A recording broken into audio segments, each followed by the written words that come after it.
There we go, and we're live.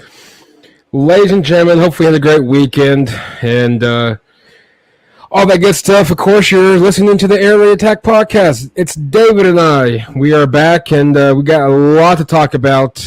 Busy week last week. Catch all the episodes, live streams, all that good stuff on YouTube, Facebook, and of course, listen to all the episodes on the iTunes, wherever you get your podcast from. Listen to them, and great information. Of course, SI Bulldogs Chrissy will be on the show around roughly the 10th, a little after. She's in the process of moving, and I totally understand. And so, power to her. And I'm sure that hopefully the moving part, at least the furniture wise, is done. David, how you been, man? Man, I've been doing good. I had a head cold last weekend. I'm just now getting all this cough. So if I cough during the show, that's what it is. It's just one of those summer colds, and those things are the worst. Yes, they are. And a lot of people are having it too. Yeah. So it's like, and unfortunately, since we're still in the middle of this pandemic, people are like, they automatically think you got COVID all of a sudden. It's like, no, it's just a head cold. I'm fine. And before we get to the show, of course, if you're watching this live stream on whether it's Facebook, whether it's Twitter, Twitch, YouTube, comment, send us the questions. We'll get them throughout the show, as long as they're appropriate and not political. And if they're political, we will, unfortunately, we will bypass for now. But in the meantime, David, I don't know where to begin. Last we talked was Big 12 Media Day. This wasn't even a topic. No. All of a sudden, the SEC Media Day comes in. Texas A&M leaks the thing out to the Houston Chronicle, and really, it's caught fire since. Yep. So, David, since our last conversation, your thoughts before we really dig into this whole Big 12 shenanigans, your thoughts on now what once was a Big 12, now is the SEC Super Conference. Oklahoma, Texas go into the SEC. And let's be honest, where does the Big 12 go from now? Well, the Big 12 needs to find two more teams that are strong schools, that have established programs, and are what I call blue bloods, if they can. I mean, there was an article I read that said Texas and Oklahoma both blue bloods, and I could not disagree more. Oklahoma, yes. Texas, not so much. They haven't even been to a national championship game since Vince Young in 2005 against USC in the Rose Bowl. Oklahoma's been to at least, they've been to, I think, 2 or 3 since then, since they last won a national championship game. And then they've been to the playoff 4 times, although they've lost 4 times, partly because of the defense, which they are now working on. Texas wanting to go with Oklahoma, they can understand. But at the same time, Texas is about to get their ass kicked in the SEC. Yep. Because you look at what Oklahoma did. Oklahoma, look at what Oklahoma did to Texas. And look what Oklahoma struggled against Alabama and LSU in the respective college football playoff games. And then that wild game a few years ago against Georgia, where they lost in that overtime thriller, mainly because they didn't have a defense. They had a defense, they would have won that game. It's guaranteed. But you put Texas against Alabama, Alabama's going to kick Texas to the moon. I mean, they're just going to kick them so hard, they're going to run back to the Big 12 and just beg to be let back in because they said they can't handle it. And then they're going to lose in the recruiting game because nobody wants to play for a team that's going to get its butt kicked. I mean, I hate to admit this, Mike, but Texas is about to become the Kansas of the SEC. Well, the funny part is I totally agree with you. And it's not OU knocking Texas by any means. It's the realization. By the way, it's the reality part. And and I know we got some watchers already going, but let us know your thoughts. I mean, my opinion, my personal thing is you're looking at Oklahoma, probably realistically, probably top 4 in the SEC. What would Texas be, 10-16? Maybe, I don't know. They're at the bottom half for a while. They were definitely put them at 15. I think they got enough talent to beat Vanderbilt. However, Texas did lose to Kansas, Yeah. so I I know it's Texas. They're pulling the strings now. Whether or not Texas actually is the one that's leading the charge and OU follow, I think it's more Oklahoma's leading the charge. Texas is following. Yeah. In my personal opinion, people are like, well, that's bias. So be it. But, Right. well, did you see what Steve Spurrier said about Texas? No, That, I didn't. I actually didn't. I'm sure. that Judging by they your reaction right now, I'm sure it's pretty comical. it was actually a classic quote from Steve Spurrier, and I'm gonna pull it up here. But no, I mean, I was shocked. I'll be honest with you. When the news first broke news, when all this broke news first originally, about literally about all this, I'm gonna be honest. I thought it was clickbait. I'm thinking, yeah, it's just people wanting to. It's people that's wanting, attention. This ain't gonna happen, so on and so forth. So anyway, Steve Spurrier was asked about Texas going to the SEC. His famous quote, and so so here we go. Set the scene. We got reporters asking Steve Spurrier, the old ball coach at Florida and of course South Carolina. They asked him his thoughts about Texas. He then quotes, and Steve Spurrier says, "I can understand Texas jumping over. They get to play Texas A&M. They can't win the Big 12 anyway. I think they've only won 2 in the last 30 years or so. I can see Texas jumping over more money. Playing A&M is that and the other. I know we lost connectively for now. There you are. Yeah, I don't know what happened. I got a text message from my girlfriend, and I went and answered it and just closed everything else. I had to wait to talk to her for a minute. No, you're definitely good. Now, so practically, long story. The stick is Steve Spurrier says Texas can't win the Big 12 anyway. So what really matters? Yeah, that's a cold shoulder right there. That's a cold shoulder. And I mean, they say the truth hurts, but it does, and that's the truth. They can't win the Big 12. I mean, there was literally 2 years ago, or no, 3 years ago. Let's say because it's was it 2 years ago? This is 2018. It was 2018, yeah. Yeah, 2018, because that's the year we lost the Red River rivalry game. Yep. Mike Stoops got fired finally, so I finally realized that this guy wasn't very good on defense, and then we had to play Texas again. All Texas had to do was beat us. 1 point, 100 points. Yep. They couldn't do it. And they haven't done it since. And, I mean, Steve Spurrier's right. Texas can't win the Big 12, but makes things are going to be competitive in the SEC. Well, I know people are going to sit there and say, I'm sure whether it's comments now on the live stream or in the future, but people will definitely be saying, well, OU got ripped by LSU. Well, so did Texas, and Texas was a home team.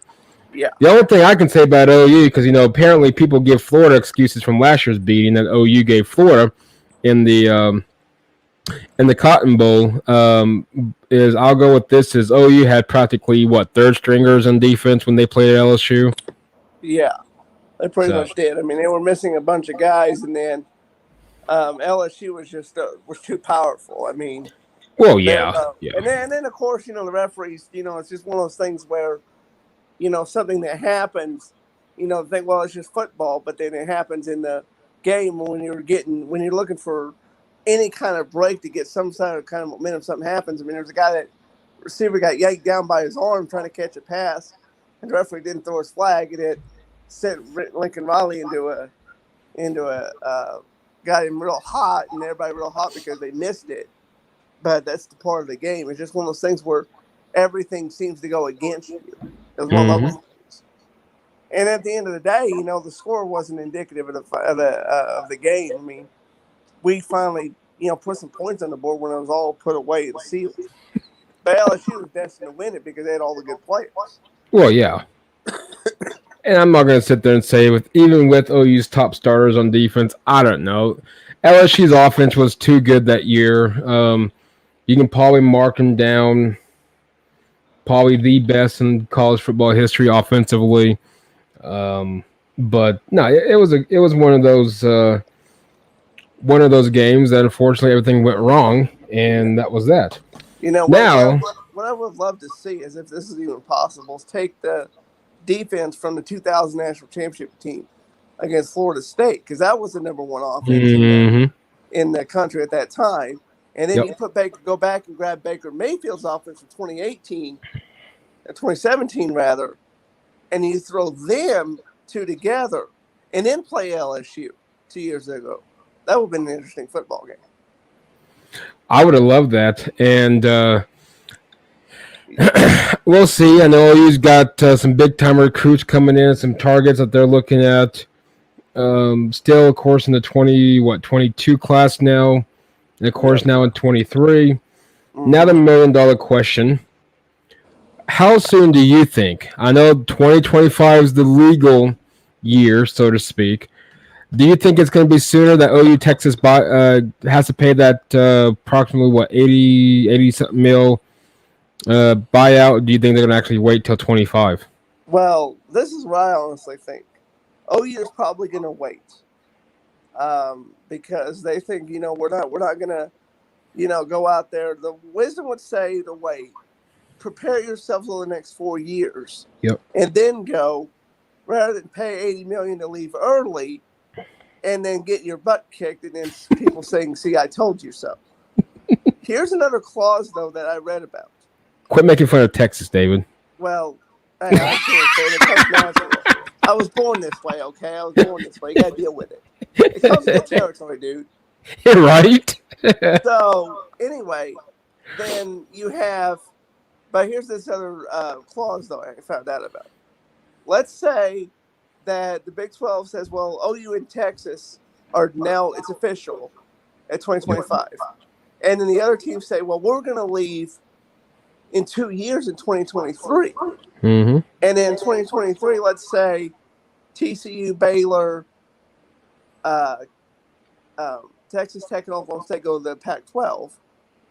And then Kansas and Iowa State go to the Big Ten, and then Kansas State says, we're going to go down to the group of five. We're going to go down to like the American Conference, the same conference that Tulsa's in, and play them. Now you don't have a Big 12. You have two teams. The Big 12 is officially dissolved. Then they can leave without penalty. Yep. So if the other teams decide to leave and make it official before 2025, then OU and Texas can actually join the SEC early without paying the penalty. But like I said, wisdom would say, let's wait, let's plan this out, and then move to the SEC. But here's the thing about Texas. There's some rich-ass oil baron who's going to donate $80 million to the SEC, to Texas, so they can go to the SEC and say, we got here for Oklahoma again. Have you seen this? I've actually enjoyed this. I'm not going to tell you what sports locally to put them on the air because I don't want people to think anything bad about them. I'll tell you off the thing, but it amazes me how this entire thing, week and a half now, 2 weeks, whatever you want to call it, it's literally been Texas OU. OU's version of their letter they sent to the Big 12 had Oklahoma first and Texas. Texas version has it Texas, and then Oklahoma second. It's like, come on, guys. Of course, Texas has to jump the gun. Oh, we accept at the Board of Regents meeting. Well, of course you do. You got to be the first one to jump the gun.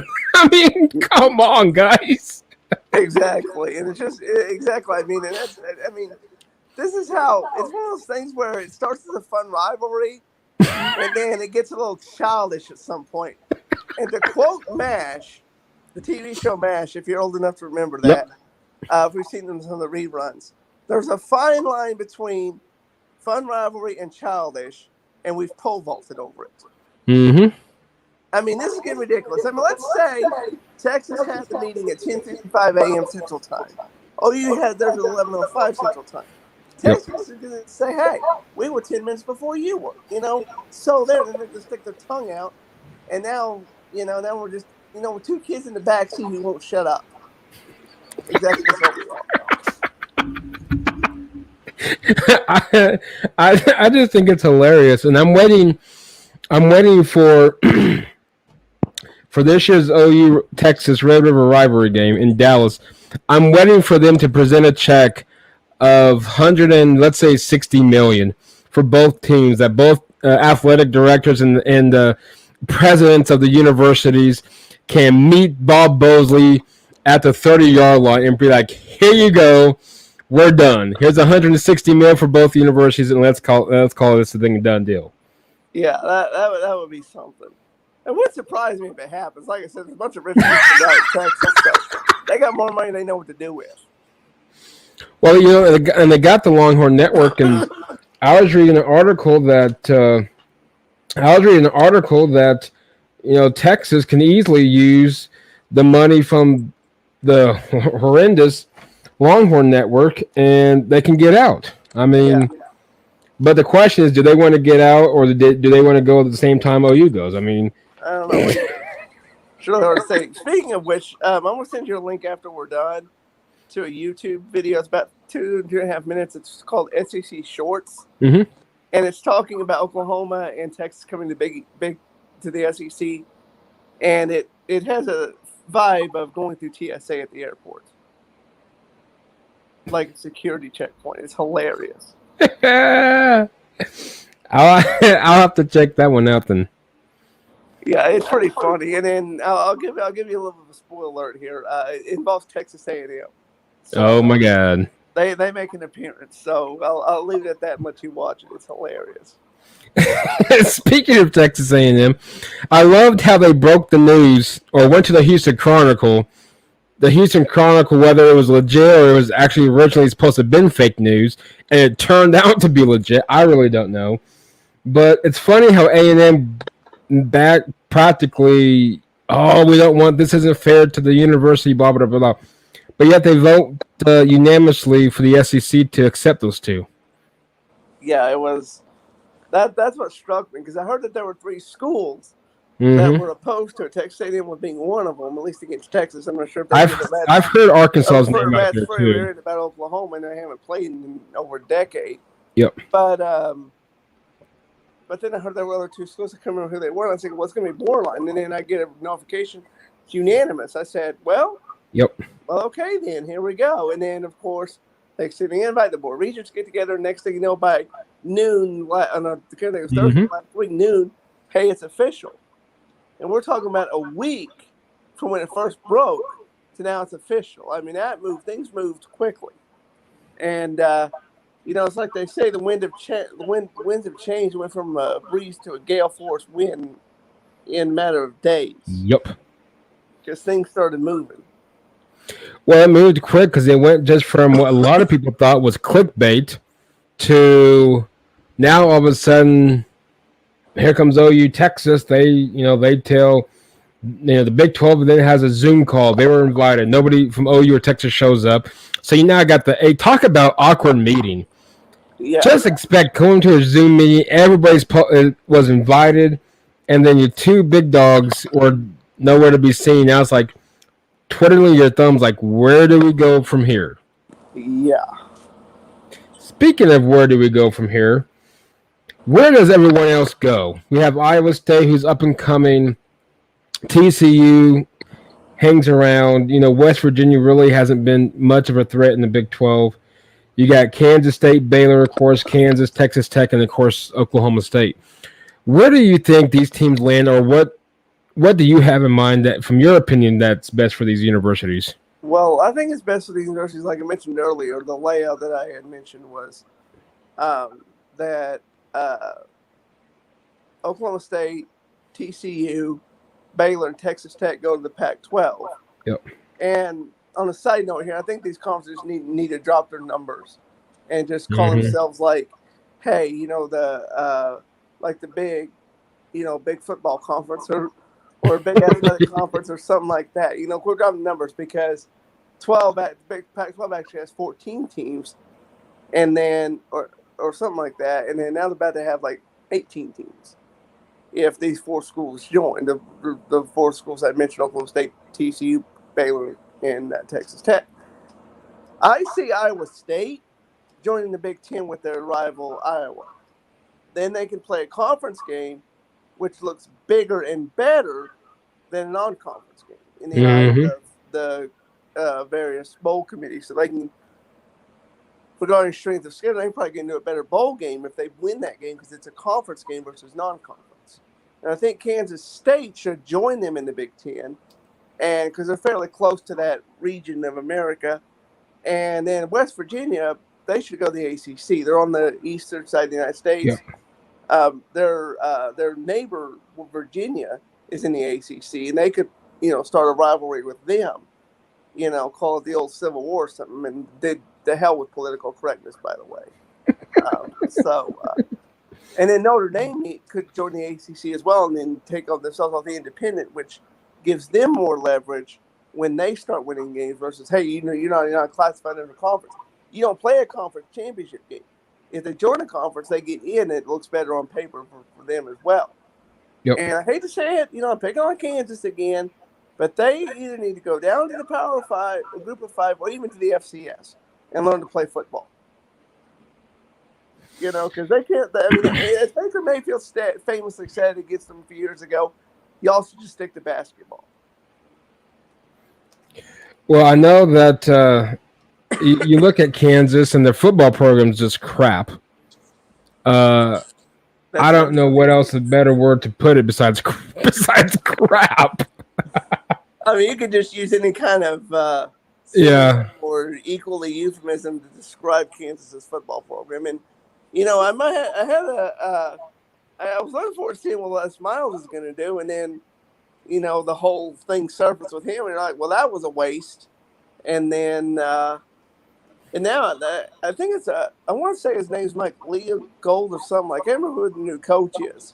Mm-hmm. He's actually a very good coach at the mid-major level, which, if Kansas State drops down to the mid-major level, it's right in his wheelhouse.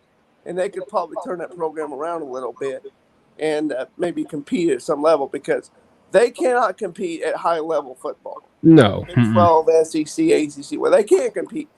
And I think they need to drop down a little bit, and learn how to be competitive instead of being, a game where people can just say, okay, we're playing Kansas on this day, and we can use it as a tune-up game versus a big game next to it, because we can work out our kinks against them. We can throw 4 interceptions in the game and still win. They're that terrible. Well, I was thinking that Kansas, let's just say for example, they go to the Big Ten. I know the Big Ten has that AAU whatever. I don't know all that crap that gets into it. So I don't know if the Big Ten. I know it's more of a basketball school, but does the Big Ten really want to put themselves back in a situation where you have another horrendous football program like a Rutgers to come in? I don't know. You thought they were bad in the Big 12. I'm looking right now at the Big Ten's list of teams. I really don't know, David, who Kansas, and I'm not trying to bash them bad, but I really personally don't know who they would beat in the Big Ten. Exactly. I don't. Yeah. Even, they certainly aren't going to beat Wisconsin. Wisconsin's a little too competitive. They're usually hovering in or around the top 25 most years. Iowa's the same way. Minnesota's the same way.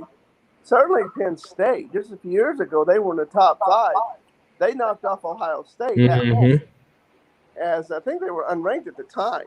And then they were quickly ranked after doing that, because they were just outside the top 25. You've got Michigan. And Indiana's up and coming. State, Indiana. I agree. I don't think Kansas is going to be even competitive if they would try to join the Big Ten. They'd probably be just as bad or worse than the Big 12. I'm looking at the worst team from last year's Big Ten, which would be Illinois be on the bottom. Then you got Michigan State, and then you got Rutgers is your bottom 3. I really don't know if they beat any of those 3 either. Yeah, me neither. I think, like I said, they should go down to the mid-major level for a while and learn how to play before maybe jumping back in. You think that the ACC, do you think the AAC, the American Athletic Conference, do you think that they may take some of these teams, or do you think the Big 12, or even merge? Do you see these two conferences merging? Well, I mean, there's not much talent in these conferences, but I mean, it is what it is. Yeah, I don't know. That's the thing about it.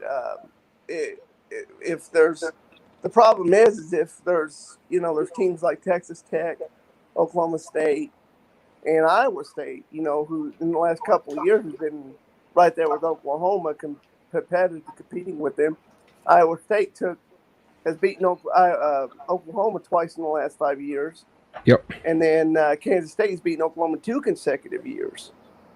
So they're competitive, and they can compete in the Big Ten. You don't want to welcome teams that's going to knock your conference champion, your big blue blood, down and start taking, winning championships right out of the gate in the conference. But you don't want teams that are just going to be, everybody's kicking buddy, and everybody's going to, circle on the counter and say, we can win this game no matter what because they're just that inept. So with the American Conference, I don't think they want teams like Texas Tech, Iowa State, and Kansas State in their conference that's going to dominate them from the get-go. But they'll gladly take teams like Kansas who, have no business playing football. And, it's one of those things that you look at the Big 12, and it's sad because, you look at the Big 12 going back to the Big 8 before they merge into the Big 12 or expanded into the Big 12. Now, theoretically, you go to the Big 10. Now they're back to the Big 12 or Big 8, whatever you want to say they are. But, I don't know what to think about the Big 12. I would hope that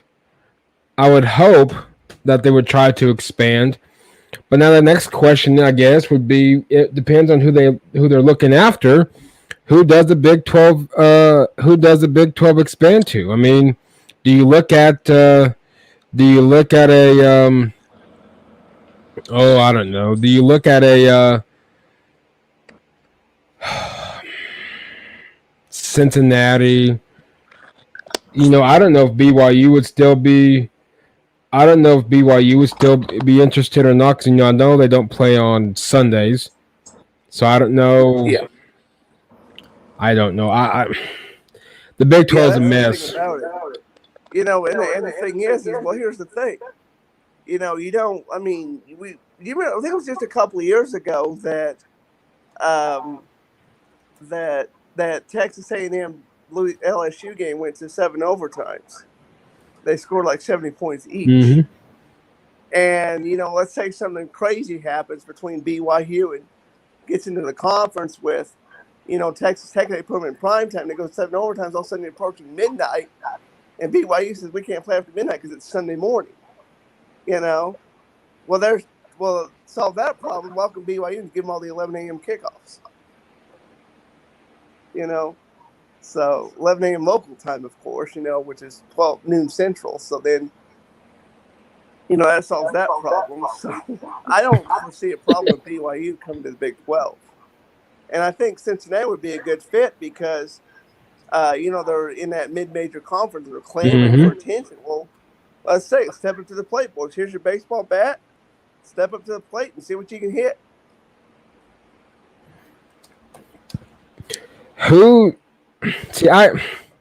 I heard this question. I heard this question on the radio, and it's interesting where to put this at. I personally blame Commissioner Bowlesby. Some blame just theoretically anybody else. Who do you, at the end of the day, who do you think is at fault? I say Bowles because, you lost Nebraska, Colorado, then you lost A&M, and then you lost Missouri. Yeah. And, he talked about expansion. Everybody talked about expansion. Then all of a sudden, nothing's happened, and now well, unfortunately, where we're at now. Yep. I think it's not just Bob Bosley's fault. He's partially, but I think it's also the board of the Big 12, the other people who work out the media rights deal. Because the only reason that we were stuck with Fox is because we were last to the game. Mm-hmm. We were always last to the game, and when you show up at the barbecue with chips and dip after halftime, or after the thing's halfway over and the grill's cooling down, so to speak, you're gonna get leftovers, and that's what I mean. Nothing against Fox. I think Gus Johnson is a phenomenal announcer. I think they do some great job broadcasting the games. But when you're last to arrive, you get what's left. And what's left is, you're not going to be able to compete with SEC in primetime, ACC in primetime, and certainly not a Pac-12 because they're not going to kick off at, 9 a.m. on the West Coast. So they get the afternoon games as well. So what's the only thing left? 11 a.m. kickoff. Mm-hmm. And this is what this whole thing is all about. It's about the kickoffs because when you've got an 11 a.m. kick in Huntington, West Virginia, that means a kid you're recruiting from Texas has to leave at 8 o'clock or, 7 to 8 o'clock in the morning from Texas to get to West Virginia on time to be the game. And if he's got a game Friday night, then he won't get home till after midnight. He can't make that flight. Or that travel, whatever, so he can't arrive in that drive or however they get there. So you're going to miss that on the game day experience. So, that's one of these 11 a.m. kickoffs were so bad because a lot of your recruits can't make it. A lot of your targets can't make it to the game because it's too early for them. Well, and you look at Well, and see, that's a big thing, and a lot of people don't realize we talk about, the 11 a.m. kicks off, and I still think when Nebraska went to 11 a.m. kickoff, I think that's what did it for OU and Joe Castillo. I think that was personally the nail in the coffin. You got the 50th year anniversary of the greatest of the game of the century back in 1971, and then you got all this leading up to what you would assume, because I thought I was under the impression, which I would have thought so too, that hey, this is going to go prime time no matter how bad Nebraska is. Yeah, well, and then here comes 11 a.m. Have a nice little ceremony, or where you bring back Switzer, you bring back as many of the former players as you can, or their relatives, and they have this nice little thing about celebrating the 50th anniversary of it. In the afternoon, like 2:30 kick would even be better because you had that game beforehand. And now you got these teams that are playing 11 a.m. Who's going to wake up at 9 o'clock to watch this ceremony? I mean, heck, at 9 o'clock on a Saturday, I'm still in my PJs drinking coffee, by golly.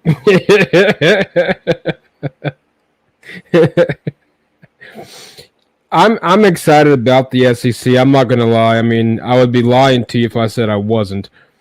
However,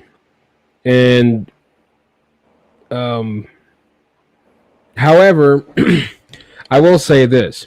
I won't say that, but the question is, who's the next conference that's going to go super conference? I know, we always talk about Notre Dame, which I don't know what their thoughts, I don't know what their process is.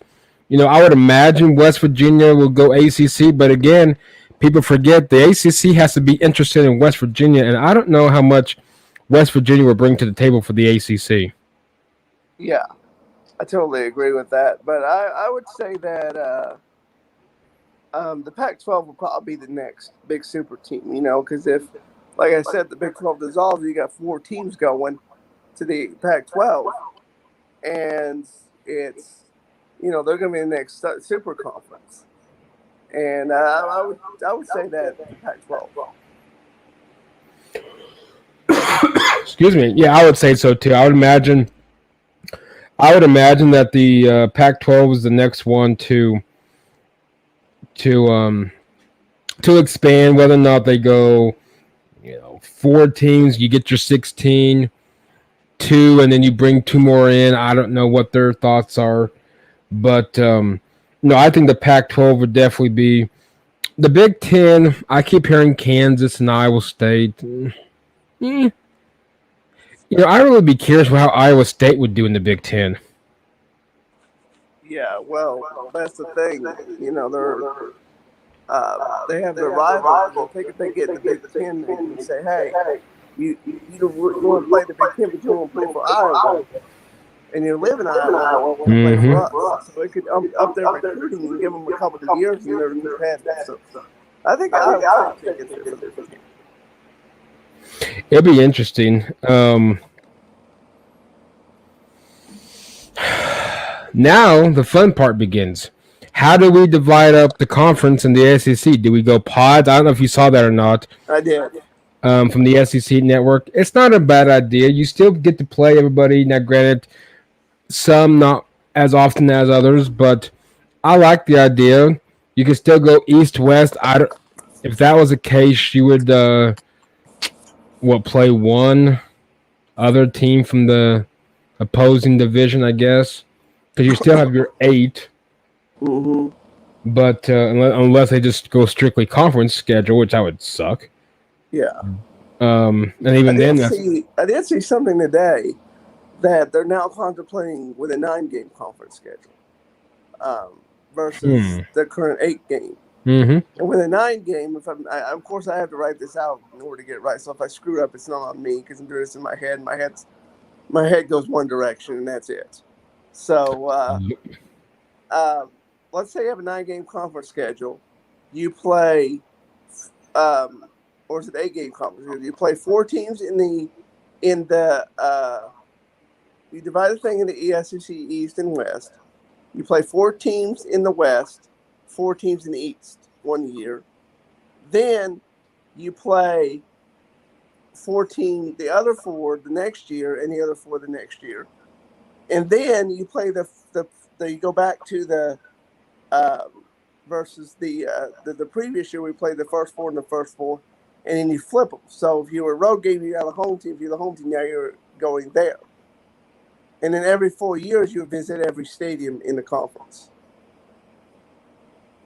I think that's how that would work. Yeah, I think. Excuse me. Yeah, I would think that's how that would go as well. And then, because I think now with the current schedule they have, if you let's say Alabama and Vanderbilt, Alabama will go to Vanderbilt, but Vanderbilt won't come to Alabama until 8 years down the road, and you can play against an entirely different team. New quarterbacks, new receivers, everybody's new because it's been 3 or 4 years. Versus if you do it the way I just described, you still play against the seniors that were now the freshmen. So it makes it a lot more interesting.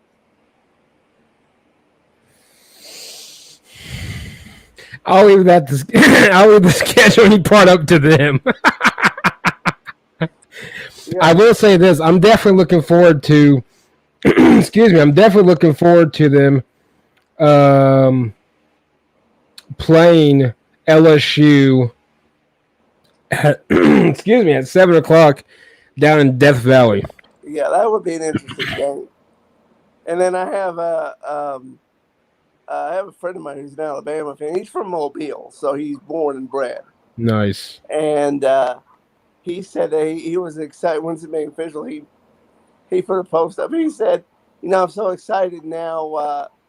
Now that I get to see my team 20 minutes from home instead of having to make a special trip to go see them. And then the other thing, I'm looking forward to see when we get to play Arkansas, because I've got a cousin. I know he knows about the podcast. So if he ends up listening to this, Barry, we're gonna have to make a gentleman's bet, because I'm gonna make you wear a pink tutu and yell boomer suit at the top of your lungs. Because he's an Arkansas homer. He despises Oklahoma and Texas and the whole Big 12 for that matter. So any chance I get to embarrass him, I will. I'm actually looking for, because Fayetteville is not far away from here. What is it, 3-4 hour trip? I was in Fayetteville just this past spring, and we left Bentonville, which is a little bit south of Fayetteville. It's where Walmart's located, just for random FYI. But we left Bentonville at 8:00. and drove down the Turner Turnpike, and we made it home by 1:30. Nice. So it's about, and that was for with traffic and everything, because it's always orange cone season no matter what. So orange cone Yeah, it is. season. So happy hunting, everybody. But it's about, like I said, 4.5, 5 hour drive. So we play, even if we play Arkansas comes here, we'll have a ton of Arkansas fans come. Oh my God, yes. Which would be fun, because I don't know if you're familiar with this, but visiting teams are always treated kindly by Oklahoma fans. I mean, we had a couple of years ago when Ohio State came here, we had a tailgate set up, and there were some Ohio State fans next door, and then the storm came through, knocked out everything. And then we're trying to get our satellite back up and running, and we let them take shelter in our big tent, because they had just had the old awning with that little pop-up tent with the open sides, and it got blown over. And so we let them take shelter in our tent while the storm passed. And then while it's up and running, they got up and running before we did. And they said, hey, come on over and watch the game while you got yours up and running, so you don't miss anything. So I think it'd be a fun neighboring rivalry too. Neighboring states. I mean, the governors might get in on the action too. Some friendly bets, and that'd be kind of funny. I know what Arkansas is famous for, so I don't know what the governor would send Oklahoma when we beat them, but I don't know. Yeah. Of course, everybody, we have not played Arkansas since, I believe, the 2001 Cotton Bowl. So it's been a minute, but no, Arkansas would definitely is one up there road trip wise. Of course, everybody wants to say, "Well, what about Alabama?" Okay, well, of course, everybody wants to go to Alabama and watch them play. But I think this is where the excitement begins, because now you're talking a brand new, practically brand new conference, so to speak. You got my God, you got LSU, you got Georgia, you got Florida. Of course, we all know Alabama. We got Auburn, Tennessee. We, of course, the 3 overtime thriller or whatever it was, double overtime, and all that. If you recall, I hate to interrupt, but if you recall last year we were supposed to play Tennessee. Yep. And the game got nixed because of COVID. Now we have a chance for them to come back to Oklahoma and fulfill that canceled obligation that they got out of. Mm-hmm. Because I mean, last year we were actually fairly decent until Iowa State and Kansas State kind of ruined it. But I think it would be funny, because I saw this post, and I'll send it to you. But Peyton Manning's the nationwide guy. Mm-hmm. There's a song that he should sing now. So Tennessee just lost again.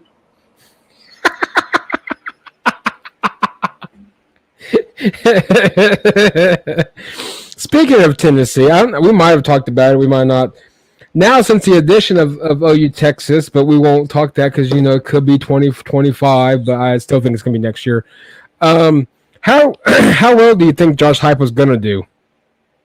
I think he's going to do great. And if he gets a chance, and they actually let him live out a few years and get things up and running, versus say, well, 2 years you couldn't do anything, and here's the boot, instead of, he's like, I have a chance to recruit. Give him a chance to recruit. Yep. Give him a chance to build the team and see what he does.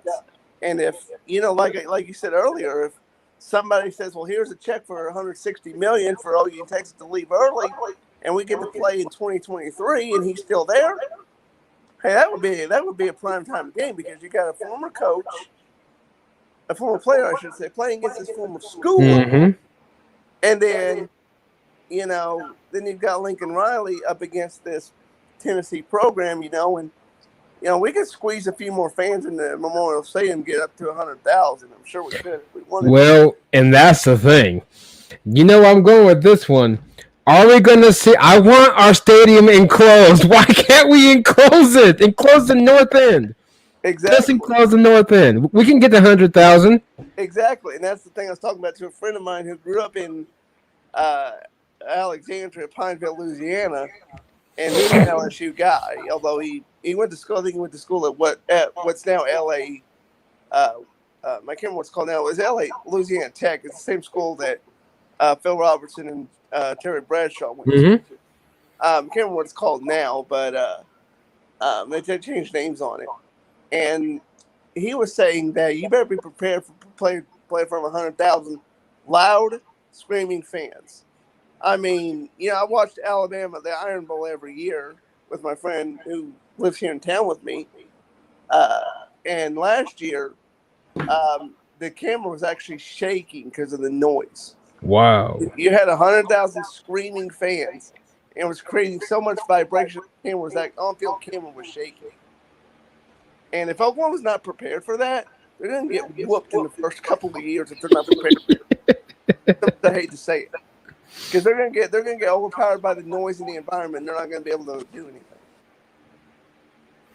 You know what's funny is next year's non-conference schedule is already set. UTEP at Nebraska. I forgot who the other one was. I'm trying to look it up. But so you already got that one set in stone. My thing is, I can't stand the Lakers. My thing is, okay, Kent State from the Mid-American Conference. Okay, so you got that one, assuming we don't know the conference schedule at this point. However, Georgia comes to Norman in 23. Yes, Oklahoma goes to Tennessee in 24. Yep. Now this is where things get interesting. In 25 and 26, we have home against the Michigan and at Michigan. I'm not in 27, 28 LSU. Granted, that's years down the road. I'm not even worried about 2026. I got 5 more years I got to worry about. But until we get there, will OU talk about, because the SEC plays pancakes in non-conference. They do. Alabama plays like death, and Florida plays some high school team in Georgia. I mean, that's what they do. But talk about a non-conference. You get Michigan on top of the SEC, because that's in 26. So you're now in the SEC. I would like to know if they're going to keep that Michigan game now intact because of the SEC now conference officially being in that. Yeah, I think they would, because especially if they go earlier. Man! Example: the 6-1 pays the fee, and then here we go, and get tuned up, and they're SEC. I think they keep it because it would look good on paper, and then it may be one heck of a competitive game. Here's the other thing. You look at what happened, these schedules, granted, they're still a decade down the road. Right. Alabama and Georgia, we've got them coming here, we're going there. Now, those are now going to be conference games. That opens up slots for new non-conference opponents. Who are we going to get? And if we take away, I think the SEC needs to switch to the schedule that other conferences have. You play your non-conference games first, then you go into your conference. Yep. You don't get a break in between, because Alabama, some cupcake has been, let's get guys off the street, put them in football pads, and throw them against the Wolves. Auburn, they use a tune-up game. That's why they're able to win all those games. They play a tune-up game. They work out their kinks before the big game. Now I'm just going to go open my crystal ball and look into it. Let's say 2026, Alabama and Oklahoma play before Alabama plays Auburn. Alabama's number 1, Oklahoma's number 2, Auburn's number 4. Auburn plays, let's say Auburn plays LSU. LSU's number 3. So now you got 4 out of the top 5 teams playing each other in a 2-week span.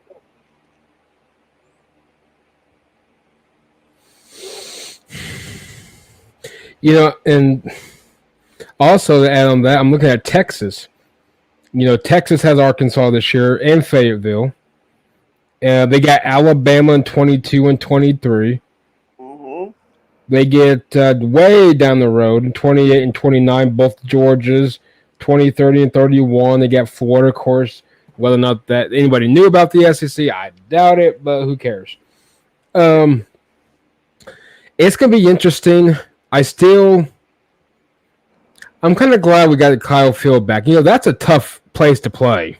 It is. I mean, it's no offense to Seattle, but it's the original home of the 12th man. Oh, my God, yes. It is. Nothing against, The Seattle Seahawks, what's now CenturyLink Field or whatever it is. Yep. It's whatever that. I mean, these companies merge all the time in the naming rights, which we'll get to in a later podcast about the Thunder Arena now.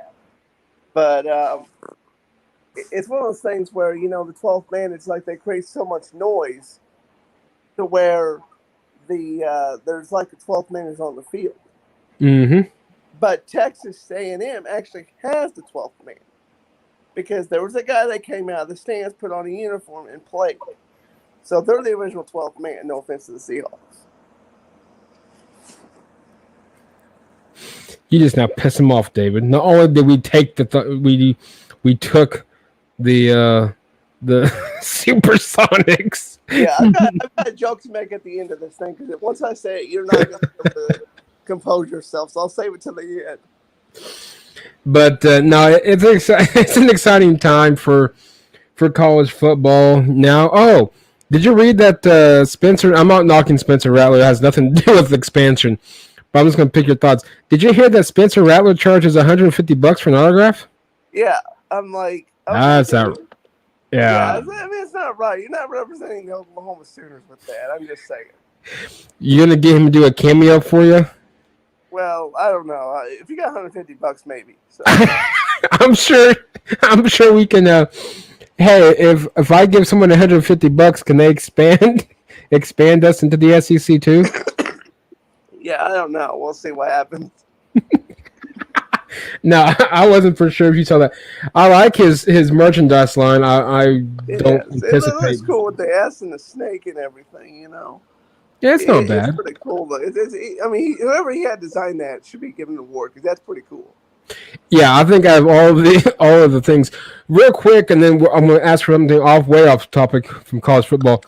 What's your thoughts on this quarterback kid? I don't know if you heard much about him. I read a little during lunch today, but there's this kid that committed to Ohio State. He actually has foregoed his senior season of high school and has enrolled at Ohio State. Yeah. I mean, if that's the thing, and I don't know if I'm sure he's got to meet if he's enrolled at Ohio State, either somebody's paid somebody some money, there's a chunk of change involved, and the NCAA is going to get to it eventually, or the kid's an absolute genius and is crushing it academically and got in as an early enrollee.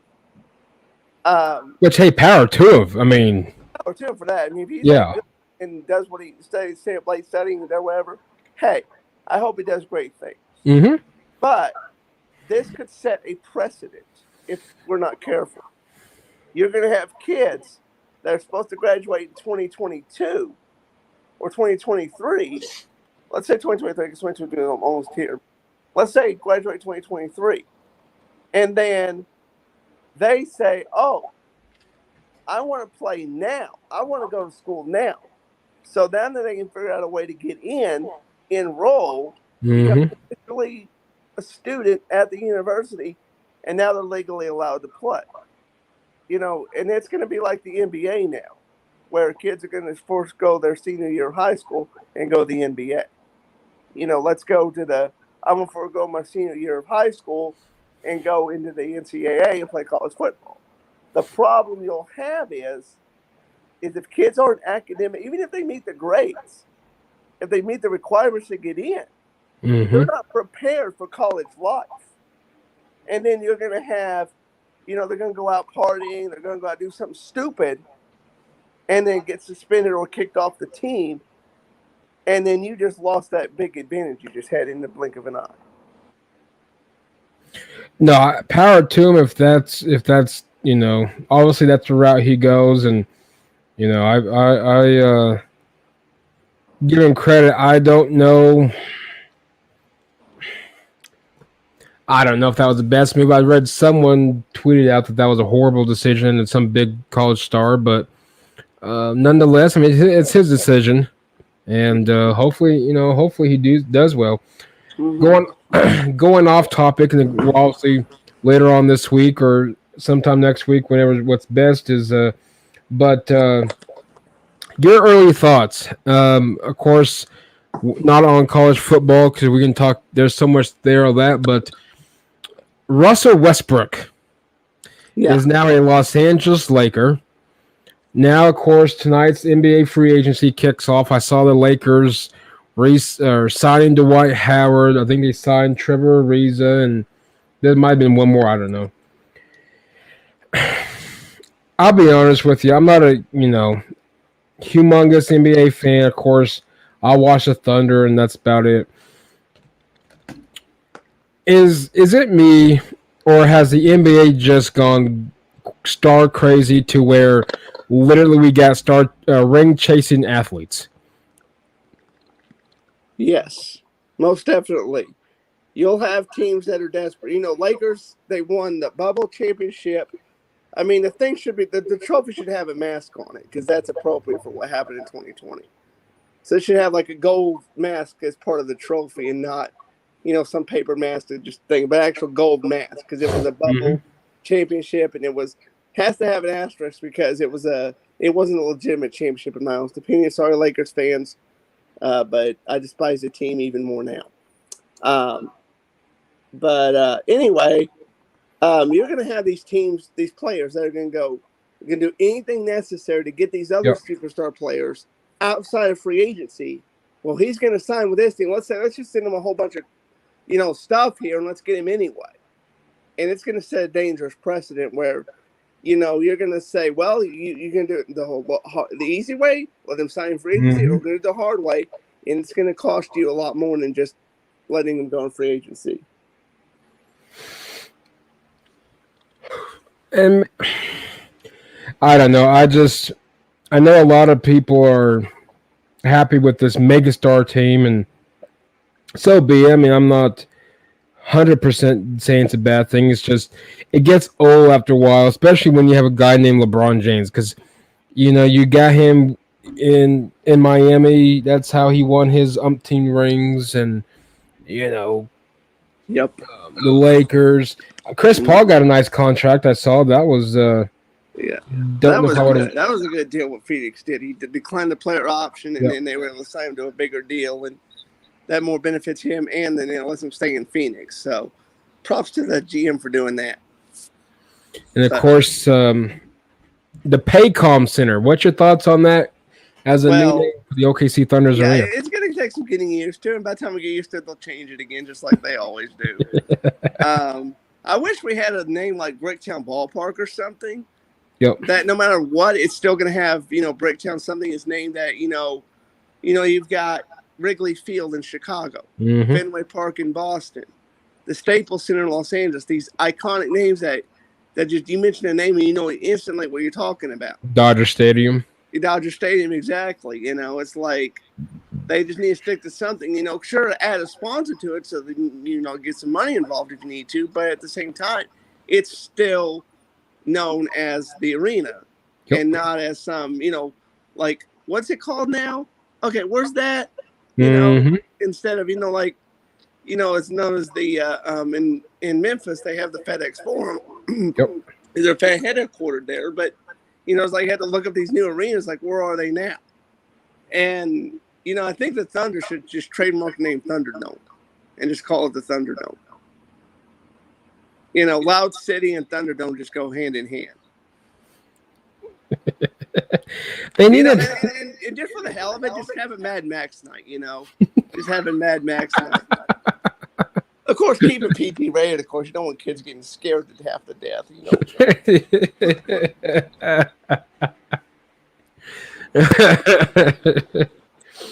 Now we got.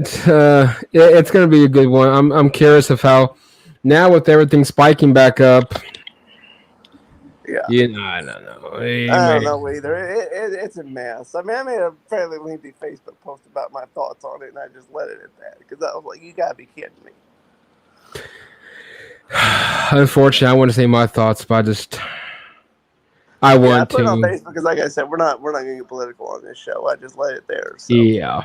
I might copy and paste it to Twitter and do a couple of tweets of it because it's fairly lengthy, but at the same time, I think I just need to get my opinion out there. Just let people know I'm not going to sit there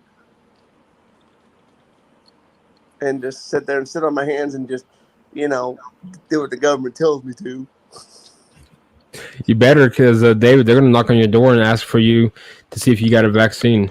Yeah, well, I'm not gonna say it. I got a thought. It's gonna stay in my head because we'll go down a rabbit hole if we're not careful. One of these days, we'll just do because a buddy of mine, Wong, and I, we did a uncensored, unfiltered show. One of these days that we'll just have to do that and just let it all out. Yeah, we'll put a parental advisory on it. Just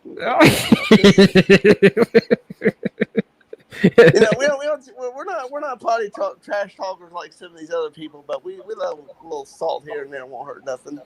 Well, after a while, people just get sick and tired of the run around, and that's just all what this is.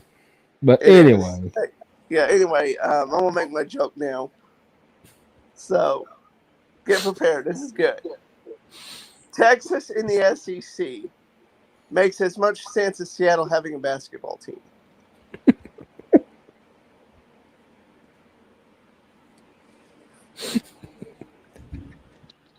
I got one for you. Okay. It's not as funny as yours is. Mine may have some feathers out there. I'm sure in the podcast world, I don't know who all listens to it, but I'm sure somebody does. But anyway, Texas being in the SEC makes the same sense as having a man competing as a woman in the women's Olympic weightlifting contest. Yeah, it does. It makes as much sense. I mean, well, I'm not. Yeah, there's a joke there about being in a man's league about something. So I don't know. I'll just leave it at that. Apparently, he can't beat the men, so you gotta do something. Yeah. Finish off. What's funny is OSU has taken this really personal. They have. The president that sent that letter. I mean, you talk about. She needs to go see the university psychologist and file a butthurt complaint or something. I don't know. Which will lead to the final question of the day. Bedlam. Once we officially get into the SEC, even though I guess verbally we're already in, I guess, but once we officially get our 2020 whatever year SEC schedule out, of course, that's when we are officially in. How long do you think it'll take for us to play OSU again, or do you think Bedlam is a done deal? I think Bedlam will continue. Because it's steeped in tradition, and if the powers that be at the University of Oklahoma and Oklahoma State have any wisdom, you're going to look at what happened to Texas A&M and Texas when Texas A&M left and joined the SEC. That rivalry went by the wayside. And it became a legend, a story of what has been and what was. And I don't think they haven't played since Texas A&M joined the SEC. I think they'll make a conscious effort to keep that rivalry going because it's part of the state's history. It's part of that game's been around long before Oklahoma was even a state. Mm-hmm. And we're talking, sweaters and leather helmets when that thing started. And, color cameras were far into the future. You're talking about old black and white photographs you had to put in a pool of liquid to develop. It's that old. And I think they need to keep it going because it generates a lot of revenue for both schools because it's in-state. From my home here in Edmond, Stillwater's an hour drive away. Yep. And you maybe 2 hours on King Day down to Norman with all the traffic. But it's in-state. The last couple of years have been exciting. It came down to the final play a few years ago when Oklahoma had to play defense to win the game by 1 point. Then you had the shootout in 2017 when OSU scored 50 points and lost. So it's a lot of fun. It's got a lot of competitiveness to it. And wisdom says, do your best to keep it going. Don't let it go the way of the dinosaur. I got a did you know fact, and it's kind of funny. I'm going to post it here in a second. Here we go. Scroll. Texas is 3-1-8 versus Vanderbilt. Yeah. 3-1-8. 3-1-8. I looked at that. Ties? Is that what I'm reading? And get this, I was kind of scrolling to see what all losing records Texas has against the SEC. South Carolina, they're winless, and then these guys apparently Vanderbilt. They haven't met, which tells you how many times. This is weird because this is date back to way God knows when. They haven't played each other since 1928. Oh wow! So that makes more sense because back in the early days of what I call the primitive days of college football. College football has been around for 127 years, I think it is now. As formerly known as the NCAA, college football. But back in the days when Oklahoma, like the turn of the century, rules were a lot looser than they are now. You didn't exactly have out of bounds. So if the ball went off the field, it was still in play. And most teams played until either there was a winner or they just ran out of time or ran out of players. I mean, I've heard players actually, being severely injured and, having debilitating injuries because of the nature of the game. So, there were a lot of ties and other things back in the day. But the fact that they've had 8 of them, they haven't played in almost 100 years is going to be interesting. And then I'll ask you a question. There's 2 teams that OU has losing records against in the SEC. Do you know who they are? Okay. I did it until I had to Google it, so don't feel bad. No, it's fine. I want to see if I can guess them first. I would say South Carolina and Arkansas. What's funny is South Carolina and OU has never played in football. Oh, okay. I'm looking at this right now. It says that South Carolina, these 2 programs have never played each other, along with Mississippi State's the other one that has never played OU in any of them. The first one is Ole Miss. They're 0-1, and unfortunately, Georgia. Yeah. Unfortunately, Georgia. Yeah. Well, they could have beaten a couple of years ago if they had defense, but we'll leave it at that. However, OU's 2-0-1 against Vanderbilt. So we're undefeated against them. So yes, Texas, we're trolling you, okay? Vanderbilt to save your life. Aw, I won't come on there. That's a bummer. Oh well. Last but not least, I was scrolling through here. They're actually pretty darn good against the SEC. I mean, granted, they haven't played half these teams in forever. But just running real quick, OU against Bama, they're 3-2-1. Arkansas, which I'm actually looking forward to, 10-4-1. They're undefeated against Auburn at 2-0. They're 1-1 against Florida. Kentucky's 2-1. Georgia, LSU surprisingly is 2-1. Yeah. But nonetheless, there you go. Did you say we're 0-1 against Ole Miss? Mm-hmm. Okay, I think that was the. I want to say the Holiday Bowl. It was Bob Fox's first game in 1990, year before he won the national championship, if I'm not mistaken. Yeah, that was it. Yeah, so international's going to absolutely want to. We had a new coach. Make excuses like that, right? But no, I'm actually looking forward to it. But if you guys are just joining, definitely give the show a listen and rewind it. As we all know, Oklahoma, Texas are headed to the SEC. We just don't know when. I really think it's going to be next year. I would love that if that was the case. Yeah, I would too. Also, money talks, right?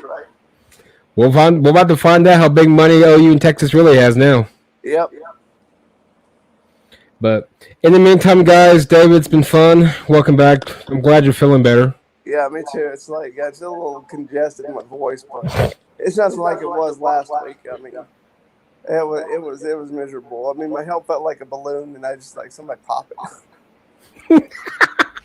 That sucks.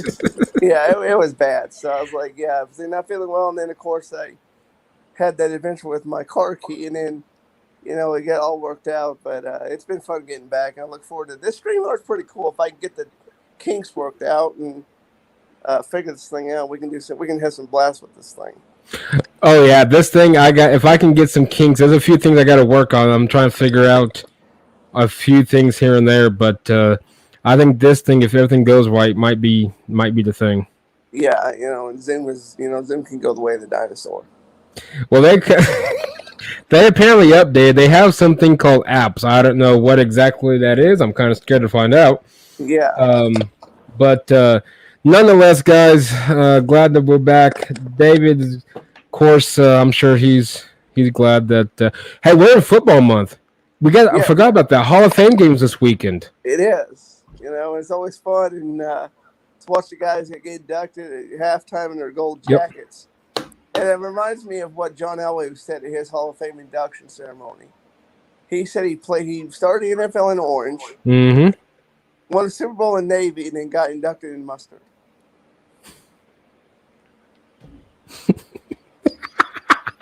Only John Elway.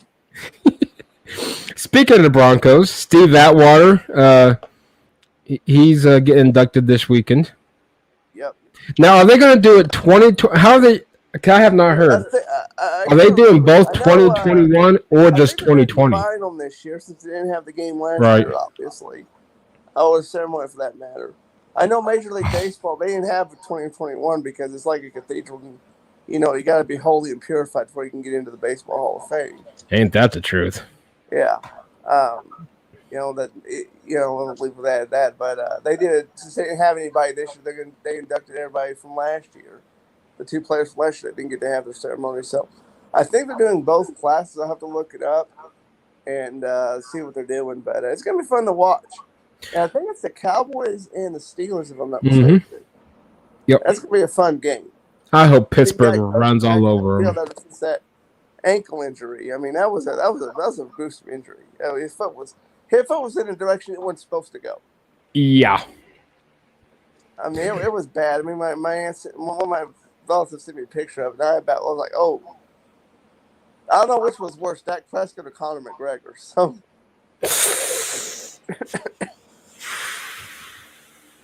Which was more gruesome, It's like, holy cow.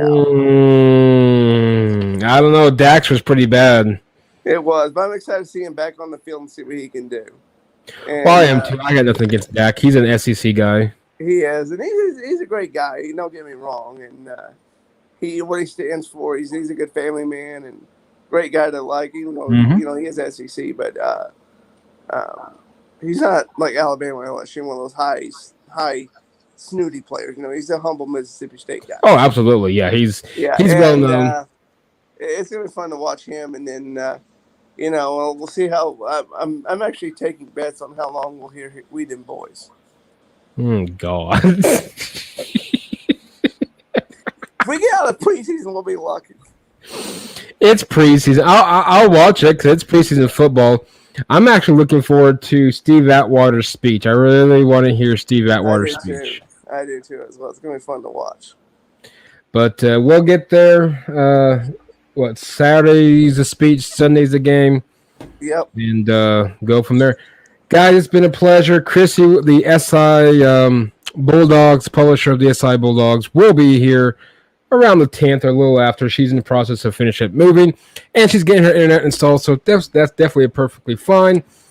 Trust me, I totally understand that, which I hate. That's the only part about moving I hate. Yeah, you gotta wait for everybody to actually come out and do the job. Like, okay, especially if you move to a different part of the state or country where you've got a different provider and you got to get the accounts linked up, and then you got to say, okay, how much service do I need and how much signal do I need and all that good stuff. It's like, yep. Just get instead of saying well, I'm moving across the neighborhood, just take my provider with me. So that's another thing. I don't know where I know where she moved to. I don't know where she's moving from, but that's the worst thing about moving. Of course, this Wednesday. Jazz. I hate moving. I feel bad for her. Man, I was like, hey. I was a kid. I was like, "Hey, new town." I'm like, okay, now I got to get this checklist, and I'm like, the thing's Yep. longer than Santa's naughty list. This Wednesday we got Clyde. He's coming on. That should be an interesting one. Just as a teaser for all you guys that's going to listen to this episode up until Wednesday and even after, Clyde, we're going to talk some vaccines. We're going to talk vaccines. That's going to be fun. You know. Oh, God. Yeah. I don't know where we're going to land with this, but I'm actually looking forward to it. Exactly. I mean, NFL vaccine, I think, is the biggest one, but I know that he wants to. He wants to talk about why he's not going to get his, and that's perfectly fine. Yeah, it's gonna be quite an interesting show. God.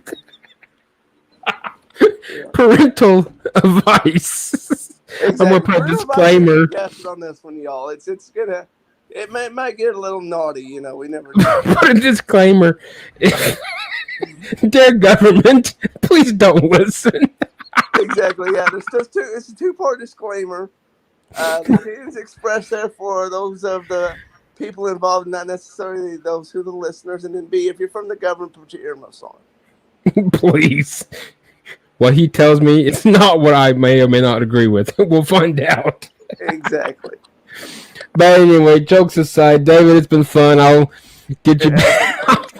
I'll text you tomorrow and see what the rest of your schedule looks like, and we'll prepare for a holiday, the Pro Football Hall of Fame or the holiday. Yeah, but football is back. We're 5 weeks from the college football, 4 weeks, something like that. So 4. It's the last week of August is week 2. So yes. Yeah, exactly. And I'm enjoying the break from the heat, but it's supposed to get hot again for a couple weeks, and then maybe we'll get some cooler weather, and then hey, let's play some football. Well, we're almost there. Big college football preview show coming up in the next few weeks, so be prepared for that one. In the meantime, guys, listen to us on all major podcast platforms. Don't forget, you can listen to us on Alexa. Just say, Alexa, play the Air Raid Attack podcast, and weirdly and freakily, she will actually play it. So, David, take care of yourself. All right, you too, Mike. Stay out of trouble. Everyone, take care. We will see you all Wednesday night.